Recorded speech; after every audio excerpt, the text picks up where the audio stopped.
प्रवेश शर्मा को सौंपा गया ईडीएमसी में नेता सदन का पदभार। नेता सदन बनने पर प्रवेश शर्मा ने कहा कि आगे हैं कई चुनौतियां, निगम की हर समस्या का डटकर करेंगे सामना। कृष्णानगर थाना पुलिस के हाथ लगी बड़ी कामयाबी, 3 बाइक चोरों को पकड़ा, 4 बाइक 3 स्कूटी हुई बरामद। पुलिस आगे की जांच में जुटी। पूर्वी दिल्ली में किए जा रहे हैं कोरोना के टेस्ट, एक टेस्ट के लोग दे रहे हैं 2400 रुपए। लोगों ने कहा और भी रेट होने चाहिए कम।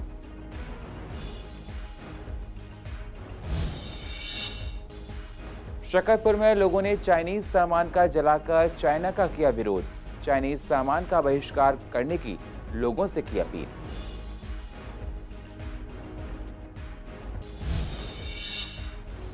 और गीता कॉलोनी में कई महीनों से पार्क में फैला हुआ है कूड़ा होने की वजह से पार्क में नहीं जाते हैं लोग। शिकायत देने के बाद भी प्रशासन नहीं देता कोई ध्यान। नमस्कार, स्वागत है आप सभी का पूर्वी दिल्ली खास में। मैं हूं आपके साथ सुनील चौहान। अब होते हैं रूबरू पूर्वी दिल्ली की अहम खबरों के साथ। ईडीएमसी के हेडक्वार्टर पटपड़गंज में प्रवेश शर्मा को निगम के नेता सदन का पदभार सौंप दिया गया है।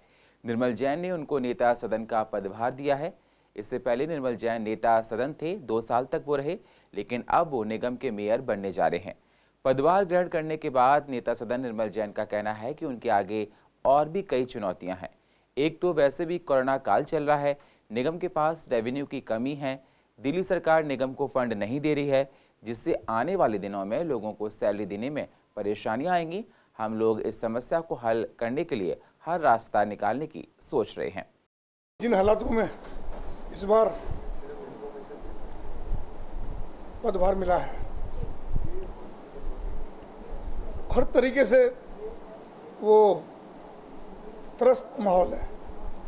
आम जनता, आम नागरिक सभी, इंक्लूडिंग मी और यू, आप हम सब कोरोना से त्रस्त हैं। निगम की हालत फाइनेंशियली क्राइसिस बहुत बढ़े हुए हैं और इस वर्ष स्थिति और ख़राब है। जहां हमारा रेवेन्यू हाउस टैक्स का इस महीने 300 करोड़ आने की उम्मीद थी, सिर्फ 20 करोड़ आया है। दिल्ली गवर्नमेंट हमें सपोर्ट नहीं कर रही। इस विश्वव्यापी महामारी के अंदर भी दिल्ली गवर्नमेंट का रवैया बहुत अनैतिक रवैया है। उसका पार्टी में देती नहीं है, पार्टी का आदेश होता है और लोग नाराज होते हैं, लेकिन सब लोग मान भी जाते हैं। एक ऐसी पार्टी पूरी भारतवर्ष में बीजेपी है, इसके कार्यकर्ता नाराज होकर मान जाते हैं। कोरोना को लेकर नगर निगम भी अब तैयारियां कर रहा है, जिसको लेकर नगर निगम सख्ती अपना रहा है। अगर अब कोई पूर्वी दिल्ली में गुटखा पान खाकर सड़क पर थूकता है तो उस पर जुर्माना लगेगा। निगम के कर्मचारी, टीचर्स और वर्कर्स की भी उनका चालान कर सकते हैं। पहला चालान 500 रुपए का है, दूसरा 1000 का। अगर कोई नहीं मानता है तो कानूनी कार्रवाई की जाएगी। इसी पर ज्यादा बातचीत की हमारी संवाददाता वंदना ने निर्मल जैन से। पान खाने वाले, गुटखे खाने वाले, उनको भी सबको पता लग रहा है कि भाई ये सब हमें सबसे बचना पड़ेगा। जहाँ तक आपने कहा जुर्माने का, बिल्कुल आपने ठीक कहा।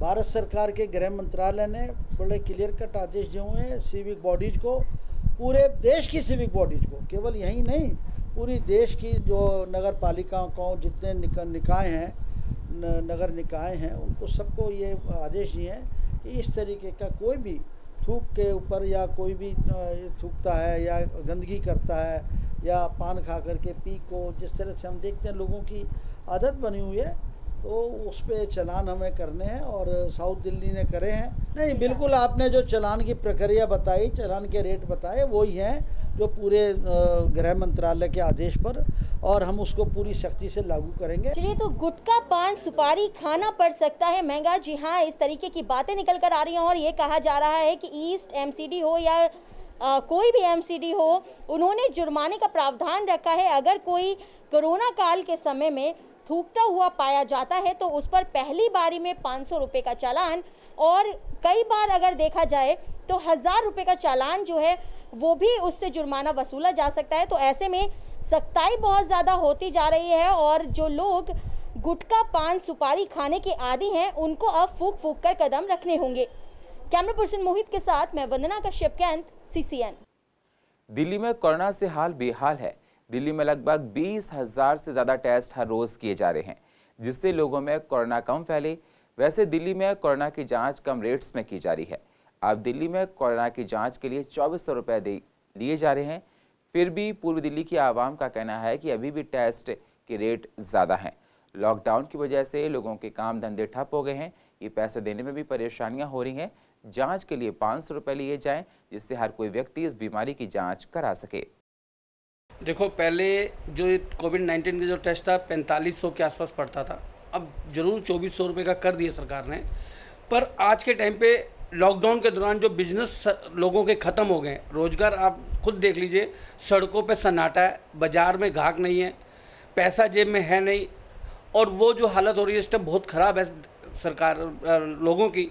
मैं केंद्र सरकार और दिल्ली सरकार से अनुरोध करूँगा कि इस टेस्ट को थोड़ा सा और राहत देकर करना चाहिए, जो लोगों की जेब की पूंजी भी ना लगे ज़्यादा और टेस्ट हो जाएं और सरकार को भी नुकसान ना रहे। मैं तो केंद्र सरकार से और दिल्ली सरकार से खासकर इस चीज़ को अनुरोध करूंगा। बिजनेस को देखते हुए, लॉकडाउन को देखते हुए, लॉकडाउन के दौरान बहुत बुरा हाल हुआ, लोगों का व्यापार ख़त्म हो गया।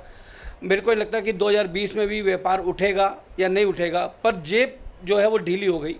इसमें दिल्ली सरकार को चाहिए और थोड़ी रियायत दें, जो कि बढ़िया रहेगा और अच्छा रहेगा, और जिसमें दिल्ली के सभी लोग ये टेस्ट आराम से करा लेने चाहिए। देखिए, क्या है कि काम धंधे लोगों के हैं नहीं, लोगों की जेब में पैसा है नहीं। हाथ में पैसा होगा तो खर्च कर गए। नेसेसिटी चीज़ें जो हैं उनमें थोड़ा बहुत लोग खर्च कर रहे हैं, वो भी थोड़ी बहुत।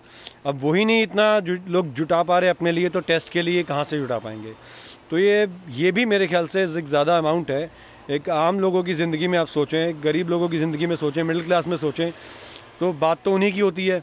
तो वो भी मेरे ख्याल से नहीं जुटा पाएंगे इतना पैसा, क्योंकि रोज़मर्रा के काम, घर का पैसा, खाना पीना, वही इतना खर्चे में हो जाता है। कहाँ से मदद मिल रही है किसी चीज़ की। देखो, केजरीवाल सरकार ने जो वादा किया था कि हम स्वास्थ्य सुविधाएं निःशुल्क करेंगे, और इस टाइम कोविड इतना ज़बरदस्त फैला हुआ है कि हर आदमी, छोटा तबका, बड़ा तबका, सभी के ऊपर असर हो रहा है। और ये खासकर छोटा हमारा तबका है, वो बिल्कुल सहन नहीं कर पा रहा इसको। तो इसलिए हम ये चाहते हैं कि इसको बिल्कुल हटा देना चाहिए। जो केजरीवाल का वादा था स्वास्थ्य निःशुल्क करेंगे, तो इसमें छोटा तबका सब आ रहा है। उसके अलावा जो मीडियम हमारे तबके के लोग हैं, उनके काम धंधे 4 महीने से बिल्कुल बंद हो गए, आमदन 1 पैसे की नहीं रही है। तो इस टाइम हम बिल्कुल ही सहन नहीं कर पा रहे। हम तो चाहते हैं इसको निःशुल्क करना चाहिए, नहीं तो एक मिनिमम 100 रुपये का चार्ज इसके ऊपर रखना चाहिए, और वो अभी से ही लागू कर देना चाहिए। पूर्व दिल्ली की कृष्णा नगर पुलिस को अहम कामयाबी हाथ लगी है। ये कामयाबी पुलिस को उस वक्त लगी जब वो रात को पेट्रोलिंग कर रहे थे। पुलिस ने 3 बाइक सवार को पकड़ लिया है। ये लोग इलाके में बाइक की चोरी को अंजाम दिया करते थे। पुलिस ने इनके पास से 4 बाइक, 3 स्कूटी बरामद की हैं। पुलिस इन चोरों से पूछताछ कर रही है। FIR दर्ज कर ली गई है। पूर्व दिल्ली के मंडावली इलाके में निगम पार्षद द्वारा लगाई गई सैनिटाइजेशन मशीन से दुकानदारों को काफ़ी राहत है। दुकानदारों का कहना है कि इलाके में कोरोना के मरीज बढ़ रहे हैं, लेकिन जब से सैनिटाइजर मशीन लगी है तब से कोरोना के मरीजों की संख्या कम हो गई है। दुकानदार मार्केट में आने से पहले इस मशीन के द्वारा सैनिटाइज होते हैं, जिससे लोगों को काफ़ी राहत मिली है। ये हम जब से ये मशीन लगी है हमारे यहाँ पे तो केसेस भी कम हो गए हैं ना। लोग पूरी मार्केट शॉप खोलने से पहले अपने आप को सैनिटाइज करते हैं, फिर शॉप खोलते हैं। उनके कोई कस्टमर आता है तो उनसे भी सैनिटाइज कराते हैं इस चैम्बर में, फिर वो शॉप पे जाते हैं। हम थोड़ा थैंकफुल हैं शशि चांदना जी का, जो उन्होंने एक कदम उठाया। हम सबके हिसाब से उन्होंने हमसे पूछ के उन्होंने कहा कि हम कैसा है, तुम क्या चाहते हैं, तो हम लोगों ने कहा कुछ ऐसा करो आप। तो शशि चांदना जी ने ये मशीन लगवा कर सबका हौसला और बढ़ाया। बेनिफिट तो सैनिटाइजेशन का ही बेनिफिट है, नहीं परमानेंट वर्क करती है, यानी कोई भी कर सकता है। सैनिटाइजर मशीन ये हमारे यहाँ पे जब से ये लॉकडाउन 18 तारीख से चालू हुआ है, यानी कि मार्केट खुली शुरू हुई है, तो उसी टाइम पे इन्होंने निगम पार्षद जी हमारे शशि चांदना जी हैं, तो उन्होंने लगवाया था। और उसका ये बेनिफिट्स है, कहते हैं कि जो मेडिकली कहा जाए तो इसमें एक बार सैनिटाइज होने पे 4 घंटे तक जो है वायरस से दूर रह सकते हैं आप। तो अच्छा एडवांटेज है। अभी यहाँ पे C ब्लॉक में बहुत सारे केसेस निकल गए थे, ये चैम्बर्स भी लगा रखा है उन्होंने, और बल्कि दुकानों पे भी सैनिटाइज का जो है एकदम हर दूसरे तीसरे दिन जो है वो आके सैनिटाइज करते हैं। तो यहाँ पे इस चीज़ की वजह से थोड़ा सा, जिस तरीके से मंडावली अखबारों में आप देख रहे थे कि हॉट स्पॉट बना इस दिल्ली का, उसके बाद इनके प्रयास की वजह से ही ये कह सकते हो कि अभी हमारे केसेस रुक गए। पूर्व दिल्ली के गीता कॉलोनी में पार्क अपनी बदहाली की दास्तां को बयान कर रहा है, जिससे लोगों का इस कोरोना काल में पार्क में लोग नहीं जाते हैं। गंदगी की वजह से पार्क में गंदगी ही गंदगी है, कूड़ा ही कूड़ा पड़ा है, जगह जगह बॉटल्स पड़ी हैं। इलाके के लोगों का कहना है कि हम लोग कई बार प्रशासन से पार्क को लेकर शिकायत कर चुके हैं, पर कोई सुनवाई नहीं होती है। कम से कम हो गया 6 महीना हो गया, 6 महीने से कोई सफाई सुथरा करने वाला कोई नहीं आता है। पास में 2 पार्क है, दोनों पार्क में इतनी गंदगी है मत पूछो। एक कोरोना का समस्या वैसे चल रहा है, कोई सफाई करने वाला कोई नहीं आता है और बहुत गंदगी हो चुका है। पार्क में देख लीजिए, बहुत गंदगी हो चुका है, 6 महीने से कोई नहीं आ रहा। नहीं, बिल्कुल यहाँ पे कोई सफाई नहीं हो रही, ना किसी प्रकार की यहाँ कोई व्यवस्था हो रही है, ना यहाँ के एमएलए इस पे ध्यान देते हैं, ना नगर निगम पार्षद इस पे ध्यान देते हैं। काफ़ी आप जैसे देख सकते हैं कि सारी कुर्सियाँ टूटी पड़ी हैं। लाइट जलती है, लेकिन लाइट जलने से भी क्या फ़ायदा जब अगर कुर्सियाँ ही टूटी हुई हैं, पेड़ पे यहाँ गंदगी इतनी फैली हुई है, सफाई नहीं हो रही, तो कौन आके यहाँ ऐसे बैठेगा इस माहौल में। और जैसे कि आजकल आप देख ही रहे हैं, कोरोना की समस्या भी है, उसके ऊपर भी इसके ऊपर नहीं ध्यान दिया जा रहा। यहाँ के एमएलए इसका ध्यान रखते हैं, ना यहाँ के नगर निगम इसका ध्यान रखते हैं। इससे बड़ी परेशानी हो रही है और काफ़ी गंदगी फैल रही है। सैर के लिए आते हैं, लेकिन इतनी गंदगी है, कोई सैर नहीं कर पा रहा और इतने सारा कूड़ा यहीं पे भरा हुआ है सारे। कोई सफाई नहीं है, कोई माली नहीं है, कोई वो एमसीडी वाले नहीं आते, कोई नहीं सफाई यहाँ पर बिल्कुल भी। हाँ, देखा जा रहा है यहाँ पे शराब की बोतलें वगैरह, शराब की बोतलें सब यहीं पे, कांच वाँच सब यहीं पे फेंक जाते हैं। 6 महीने होने वाले हैं, कोई सफाई नहीं है। जब से लॉकडाउन है उससे आए नहीं है। पूर्व दिल्ली के शकरपुर थाने में पुलिस वालों को एक संस्था की तरफ से हेल्थ किट बांटी गई, जिसमें मास्क, ग्लव्स, सैनिटाइजर थे। दिल्ली में पुलिस वालों को कोरोना काफ़ी हो रहा है, उनकी हिफाजत के लिए किट दी गई। कई पुलिस वालों की जान भी कोरोना ने ले ली है। पुलिस वालों के लिए एहतियात बरतना बेहद ज़रूरी है। कोरोना को लेकर हम सभी लोगों को सजग रहना भी बेहद ज़रूरी है। जब से कोरोना का टाइम है, हर आदमी, हर संस्था सब अपने दिल से खोल के जो ज़रूरतमंदों की हेल्प कर रहे हैं। इसी उसमें हमने भी थाने के अंदर अपने जो है मास्क और ग्लोव्स बनवा के अपने थाने के लोगों को और जो ज़रूरतमंद लोगों को सबको बंटवा रहे हैं। और जो ये साई सेवा संस्था है, इन्होंने भी जो है आज ये आकर थाने में अपना ये मास्क और ज़रूरतमंदों को मास्क, ग्लोव्स और सैनिटाइज़र जो प्रोवाइड करें, ये बहुत ही अच्छा कदम है और ये सभी लोगों को आगे बढ़ चढ़ के इसमें हेल्प करनी चाहिए।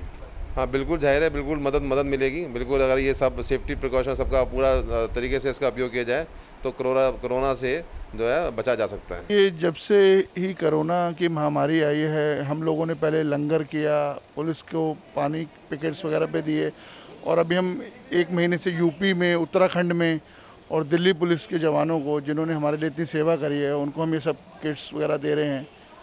आज हम लक्ष्मी नगर में कर रहे हैं, कल हमने अभी डीसीपी मुख्यालय में भी दिया था, अभी गोविंदपुरी थाने में भी दिया। हम रेगुलर ही कर रहे हैं। रूटीन में हम हॉस्पिटल्स में फ्रूट्स वगैरह डिस्ट्रीब्यूट करना पेशेंट्स को, ये सब काम हम करते आ रहे हैं। जब से लॉकडाउन हुआ है, लॉकडाउन में हम लोगों ने पानी वगैरह, लंगर या जो ज़रूरतमंद है उनको राशन वगैरह प्रोवाइड कराया है। पिछले 1 महीने से जब अनलॉक हुआ है तो अब क्योंकि मूवमेंट शुरू हो गई है, तो जो पुलिस वाले हमारे जवान हैं उनके लिए हम ये सेफ्टी किट्स दे रहे हैं, जिसमें ग्लव्स, अपना ग्लासेस, सैनिटाइज़र, डेटॉल का सोप वगैरह ये सब है। तो ये हमने पहले शुरुआत उत्तराखंड से की थी, फिर हमने यूपी में दिए, अब हम अपने दिल्ली में जो हमारा होम टाउन है वहाँ पे डिस्ट्रीब्यूट करें। हमारा सिर्फ इस फाउंडेशन का यही मतलब हमारा उद्देश्य है कि जो लोग हमारी रात दिन ड्यूटी, सबसे ज़्यादा दारोमदार दिल्ली के अंदर जनसंख्या बढ़ने के कारण और जिस तरह से लोग लापरवाही मतलब कर रहे हैं, उसको देखते हुए पुलिस के लिए हमने स्पेशल मतलब ये प्लान बनाया और हमने 31,000 लगभग जो हमारे पुलिसकर्मी हैं, हम पिछले 2 हफ्ते तक उनको पूरा कर देंगे और जितने भी सेफ्टी मतलब जितनी हम पे बन रही है, हम उसी माध्यम से लोगों को जागरूक भी कर रहे हैं। कोरोना काल में स्कूल बंद हैं, बच्चों को ऑनलाइन क्लासेस के माध्यम से पढ़ाया गया। बच्चों ने ऑनलाइन क्लासेस के माध्यम से बहुत कुछ सीखा है, पेंटिंग, ड्राइंग और क्लासेस भी की हैं। ऑनलाइन क्लासेस का जो असर है बच्चों के शारीरिक और मानसिक रूप पर बहुत पड़ा है। पेरेंट्स का कहना है कि जब बच्चे स्कूल जाते थे तब ठीक से पढ़ाई किया करते थे, लेकिन अब बच्चे ऑनलाइन क्लासेस में ठीक से पढ़ाई नहीं करते हैं। स्कूल जाने पर बच्चों का व्यवहार भी ठीक रहा करता था। ऑनलाइन क्लास उतनी सक्सेस नहीं है जितनी स्कूल जाकर बच्चे ठीक से पढ़ाई करते हैं। देखिए, स्कूल जाने और घर में तो फ़र्क हो ही जाते हैं। स्कूल जाके बच्चा टीचर की डर से पढ़ लेता है और घर में थोड़ा मम्मा बोलती रहे तो थोड़ा सा तो फ़र्क हो ही जाता है। और बच्चे जो इतना घर वहाँ पे अच्छे से सारे क्लासेस पढ़ के आते हैं, वो उतने सब्जेक्ट तो घर में भी बैठ के वो नहीं पढ़ते। एक लेसन बैठा कि नहीं शुरू हो गया खेलना, और घर में बच्चे रह गए तो कार्टून देखना, ये सब बस खेलने में टाइम वेस्ट करना। तो मम्मी भी कितना चिल्लाती है। हाँ जी, बच्चे ये चिल्लाते हैं कि लो मम्मा एक ही बात को कह रही है, पढ़ ले। और स्कूल में तो टीचर के डर से बोले बैठ जाओ तो बैठ जाते बच्चे, खड़े हो तो थोड़ा मम्मा के बोलने से बच्चे बार बार मम्मा पीछे पड़ी रहती है, उससे बच्चे चिढ़ जाते हैं। छोटे बच्चे हम नादान, पूजा करते हैं भगवान, फूल हमारे तुम लगवाना, हमें गुड्डे तुम दे देना, हमें जल्दी बढ़ा के देना, पढ़ लिख करना पेन बने मान आए अपने देचे का। 5 घंटे। 5 घंटे में क्या मन लगता है क्लास लेने का? Hindi, maths, English, science. Online class, live classes एक दिन छोड़ के होती है, और जो वीडियो वाली होती है वो भी होती है।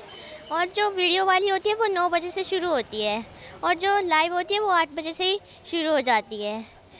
3 क्लासेस ही होती हैं, पर वो मज़ा नहीं है जैसे स्कूल में पढ़ने में होता था। क्या मज़ा, क्या किस चीज़ में मज़ा नहीं है? मतलब जो गेम्स के पीरियड होते हैं, अब भी एक्सरसाइज की क्लास होती है रोज़ 7 बजे, पर वो मतलब वैसे नहीं होती। यस, सब नॉर्मल हो रहा है। डांस, म्यूज़िक, उन सब की क्लासेस भी हो रही हैं, होती थी। मानते नहीं है बच्चे, कभी फ़ोन में लगे रहते हैं, कभी टीवी देख रहे हैं, कार्टून देखते रहते हैं। चिड़चिड़े हो गए हैं बच्चे आजकल, मान नहीं रहे हैं। फिर क्या वो भी क्या करें फिर। हाँ, दिक्कत है ही। अभी जब तक स्कूल नहीं खुलेंगे तो दिक्कत तो रहेगी। समझाते हैं, थोड़ा डांटते हैं कि बैठो आराम से पढ़ो, लेकिन पढ़ते हैं बच्चे, ऐसी बात नहीं पढ़ते। लेकिन पूर्व दिल्ली में जीटीबी हॉस्पिटल और राजीव गांधी हॉस्पिटल को कोरोना मरीजों के लिए आरक्षित करने के बाद निगम के स्वामी दयानंद हॉस्पिटल में अत्यधिक भीड़ होने की वजह से सामाजिक दूरी को ध्यान में रखते हुए एक नई व्यवस्था 22 जून से लागू की जा रही है, जिसके तहत ओपीडी 2 शिफ्टों में चलाई जाएगी। स्थायी समिति के अध्यक्ष संदीप गुप्ता ने बताया कि स्वामी दयानंद अस्पताल को 2 शिफ्ट में ओपीडी चलाने की व्यवस्था के अंतर्गत हड्डी रोग, बाल रोग, स्त्री रोग, मेडिसिन और चिकित्सा के लिए ओपीडी के लिए पंजीकरण का समय सुबह सोमवार से शुक्रवार 8:30 बजे से लेकर 11:30 बजे तक होगा। वहीं हेल्थ विभाग का कहना है कि अस्पताल को ओपीडी के लिए आने वाले टाइम जी हाँ हो सकता है, कोविड का लोगों के लिए हो सकता है। जीटीबी और राजीव गांधी कोविड अस्पताल बनने के बाद स्वामी दयानंद में मरीजों की संख्या लगातार बढ़ती जा रही है। लोग परेशान हो रहे हैं। जहां पहले 1000 से 15 लोग आया करते थे, अब 5000 लोग आ रहे हैं।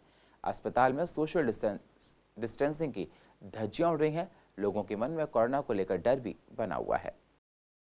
दिल्ली सरकार के 2 जो नज़दीक के हॉस्पिटल हैं, स्वामी दयानंद और राजीव गांधी, दोनों को कोरोना के लिए जो है उन्होंने रिज़र्व कर दिया। अब जो उनके सैकड़ों मरीज थे वो सड़कों पर हैं, और उन सब का इलाज जो है पूर्वी दिल्ली नगर निगम का जो एक ही हॉस्पिटल है 300 बेड का स्वामी दयानंद, वहाँ हो रहा है। जहाँ पहले 1,500-2 हज़ार मरीज ओपीडी में आते थे, 5,000 मरीज आ रहे हैं।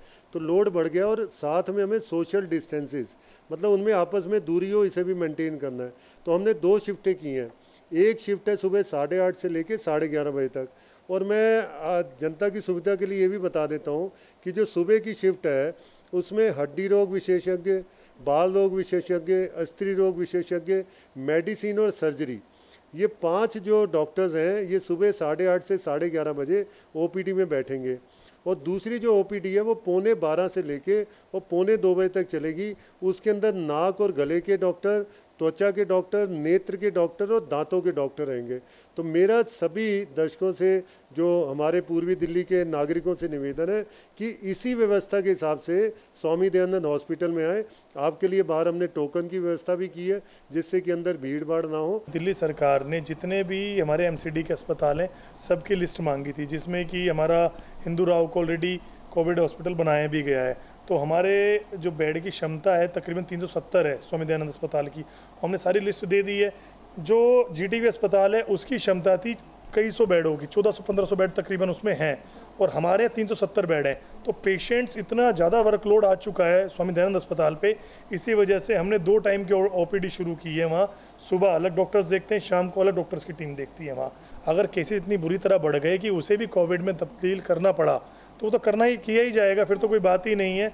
अदरवाइज़ जैसे अभी हमारे रेलवे के 200-250 कोचेज़ को बना दिया गया है, अगर ज़रूरत नहीं पड़ती है सरकार को तो जिस तरह से OPD चलाकर बाकी जो पेशेंट्स हैं उनका इलाज हो रहा है उसी तरह से हम करते रहेंगे। एक तरफ तो हेल्थ चेयरमैन जो हैं वो ये कह रहे हैं कि ये जो अस्पताल है कोरोना मरीजों के लिए रखा जाएगा। दूसरी तरफ स्टैंडिंग कमेटी के जो चेयरमैन हैं संदीप जी, उन्होंने ये कहा है कि 2 शिफ्ट में OPD की जो सुविधा है मरीज़ों के लिए शुरू कर दी गई है ताकि जो जनरल मरीज़ आ रहे हैं उन लोगों को सुविधा मिल सके। तो ऐसे में ये देखना होगा आने वाले समय में कि मरीज़ों की सहूलियत के लिए क्या कुछ निगम की ओर से प्रयास किए जा सकते हैं। कैमरा पर्सन मोहित के साथ मैं वंदना कश्यप के अंत CCN। पूर्व दिल्ली में जगह जगह चाइनीज सामान को लेकर विरोध प्रदर्शन किया जा रहा है। शकरपुर में लोगों ने चाइना के सामान का बहिष्कार किया। लोगों ने कहा कि चाइना ने हमारे सैनिकों के साथ किया है जो गलत व्यवहार, हम उसको कभी नहीं भूलेंगे। लोगों ने चाइना को लेकर गुस्सा दिखाई, सामान को जलाया है और चाइनीज सामान का बहिष्कार किया है। कहा कि हम सभी लोगों को चाइना के सामान का बहिष्कार करना चाहिए जिससे इन लोगों को सबक मिल सके। यहाँ भारत की जनता जब से 20 हमारे जवानों को हमें जानकारी मिली कि वो शहीद हो गए हैं और धोखे से चाइना की आर्मी ने उनको बलिदान कर दिया, उनको शहीद कर दिया। भारत की जनता इस समय चाइना को अपना मैसेज देना चाहती है कि चाइना प्रधानमंत्री और हमारी सेना बॉर्डर पर आपकी कमर तोड़ेगी और जनता यहाँ की आपके सामान का बहिष्कार करके आर्थिक रूप से आपकी कमर तोड़ेगी। मैं कहना चाहता हूँ इस समय पूरे भारत को चाइना को एक जवाब देना चाहिए, सारी पार्टियों को एकजुट होकर, और इस समय चाइना से 2-2 हाथ करने का समय है। जनता तैयार है, जनता में बहुत आक्रोश है और हम कहते हैं प्रधानमंत्री जी आप चिंता मत करिए, 138 करोड़ देशवासी आपके साथ खड़े हैं, चाइना से 2-2 हाथ करने की तैयारी कीजिए, देश की जनता आपके साथ है।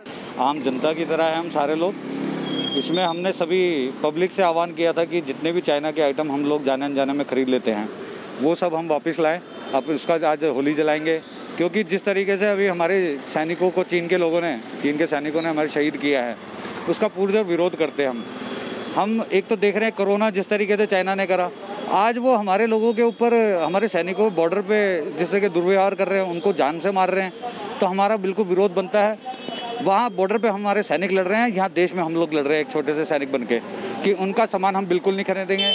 हमने कहीं ना कहीं कोई ना कोई टिकटॉक जैसी ऐप लॉन्च कर वो डाउनलोड कर रखी थी, हमने सब वो डिलीट मारी है। कांग्रेस पार्टी के पूर्व अध्यक्ष राहुल गांधी 50 साल के हो गए हैं। कोरोना काल को देखते हुए उन्होंने अपने बर्थडे को सेलिब्रेट नहीं किया। उन्होंने कहा कि राष्ट्र कोरोना संकट का सामना कर रहा है और लोग हमारे बहादुर सैनिकों के शहीद होने का दुख और शोक मना रहे हैं। आज पूर्व पार्षद गोंडली वार्ड कृष्णानगर से रमेश पंडित के साथ अन्य कांग्रेसियों ने राहुल के जन्मदिन को कोरोना मुक्ति संकल्प दिवस के रूप में मनाया और silver park, Chacha Nehru hospital, petrol pump, Geeta colony, Valmiki Basti, Rashid market और गणेश पार्क कृष्णानगर दिल्ली में हजारों की संख्या में फेस मास्क और सैनिटाइजर का वितरण भी किया है। और कोरोना महामारी के कारण अपनी जान गंवाने वाले लोगों के प्रति अपनी श्रद्धांजलि अर्पित करते हैं, उनको नमन करते हैं, उनको प्रणाम करते हैं। और आज इस दुख की घड़ी में, इस संकट काल में, जहां माननीय राहुल गांधी जी ने अपना जन्मदिन ना मनाने का फैसला किया है और इस दुख की घड़ी के अंदर उन दुखी परिवारों के साथ खड़ा होने का संकल्प लिया है, वहीं आज कांग्रेस जन दिल्ली और देश के अंदर कोरोना को ख़त्म करने का संकल्प लेते हैं और साथ ही साथ आज के दिवस को हम संकल्प दिवस के रूप में मनाने का निश्चय करते हैं। इसके साथ साथ आज हम कोरोना महामारी से बचने के लिए और लोगों को बचाने के लिए अस्पतालों में, मदर डेयरियों पे, पेट्रोल पंपों पे, कॉलोनियों के अंदर और जे क्लस्टर के अंदर बड़ी संख्या में मास्क वितरण का कार्यक्रम करेंगे। और हम आज आप लोगों से ये बताना चाहते हैं कि इस महामारी के दौरान अपनी जिम्मेदारी को समझते हुए अपने जो कायदे नियम है उनका अवश्य पालन करें। और पूर्व दिल्ली की अधिक जानकारी के लिए आप YouTube पर जाकर CCN को सब्सक्राइब करें और फ्रेश अपडेट लेते रहें। और फिलहाल पूर्व दिल्ली खास में इतना ही। बाकी खबरों के लिए आप बने रहिए CCN के साथ। तब तक के लिए नमस्कार।